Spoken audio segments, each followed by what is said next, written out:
தூக்குச்சீட்டுல சோறை வச்சுக்கிட்டு உப்பு ஒரு கட்டிக்கிட்டு 2 வெங்காயத்தை அதில் போட்டு மாடு மேய்க்க போறியாடா?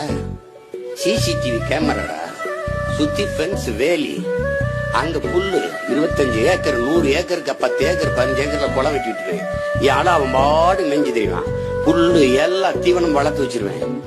அம்பாட்டுக்கு மேய்ஞ்சிட்டு வந்து படுத்துருவான். எப்படி பாரு, நீ 4 பக்கம் அறை வச்சிருவேன், கண்ணாடி அறை. அதுல இருந்து சிசிடிவி கேமரா இருந்து செவல எங்க போயிட்டு இருக்கான்? அவன் கண்ணுக்குட்டி போடான்டா, போடா போடா போடா போய் பாப்பான். ஆமா, அதை பார்க்கணும். பார்த்துட்டு கண்ணுக்குட்டி பால் பீச்சுவான். காலையில மாலையில ட்ரக்கில் ஏத்துவான் பாலை கொண்டு போவான். பால் இங்க பாரு, இந்த இடத்துல போட்டனா பண்ணை போட்டன மாடு பண்ண, இங்க இருந்து சரியா 1/2 கிலோமீட்டர்ல ஒரு தொழிற்சாலை போடுவேன். நிலமும் வளமும் சார்ந்த தொழிற்சாலை. எது? பால்ல இருந்து பாலாடை கட்டி பால் கோவா, வெண்ணெய், நெய், தயிர் எல்லாம் தயாரிக்கிற தொழிற்சாலை. தமிழ்நாடு அரசு ஏற்றுமதி செய்வேன். எப்படி பண்ணுவேன்?